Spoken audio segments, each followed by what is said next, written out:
Red Riding Hood. Once upon a time, there was a little girl who had a new pair of red shoes.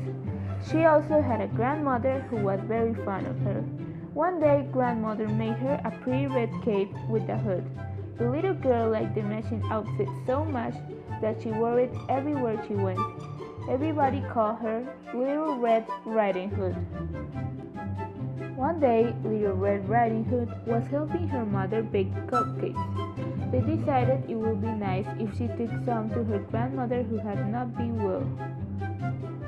So while the little girl was getting on the red hood, the mother put some cakes and a jug of lemonade into a basket and covered them with a clean white napkin. Then Little Red Riding Hood said goodbye and set out for her grandmother's house. On the way, she met a wolf. "Where are you going, little girl?" asked the wolf. "And what do you have in your basket?"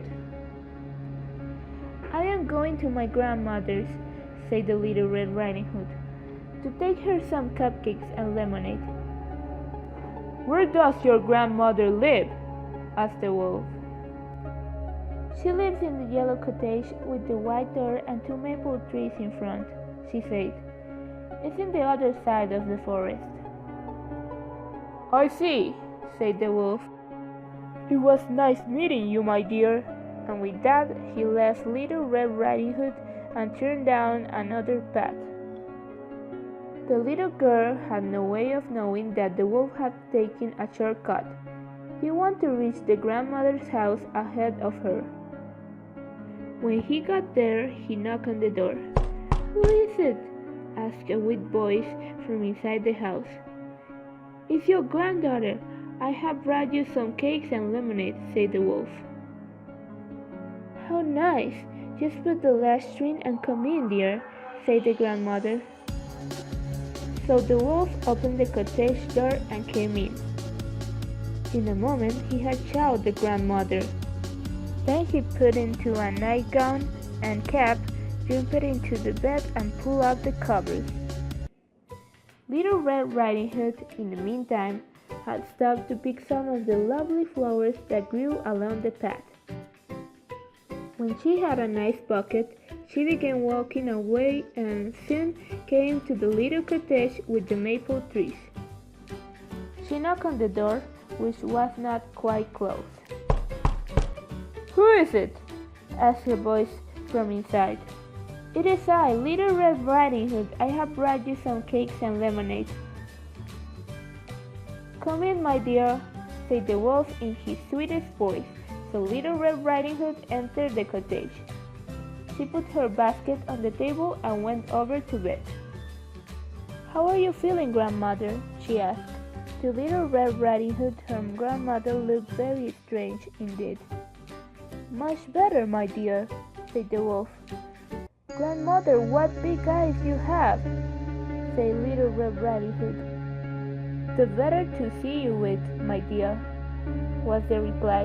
"Grandmother, what big ears you have," said the little girl.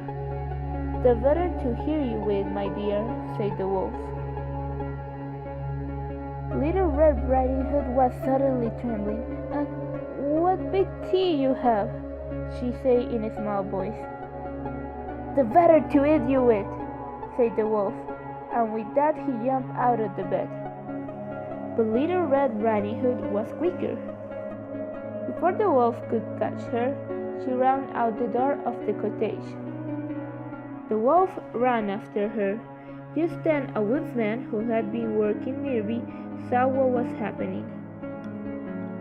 The woodsman chased the wolf out into the forest and fired his rifle.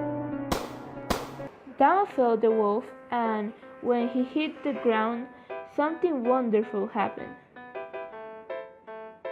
Out popped the grandmother safe and sound. "What a relief," she said, and gave Little Red Riding Hood a hug. Then, Little Red Riding Hood, the grandmother, and the woodsman all went into the house and had a party with the cakes and lemonade. They talked about how with the wood safe once more, they would all live happily ever after. And that's just what they do. The end.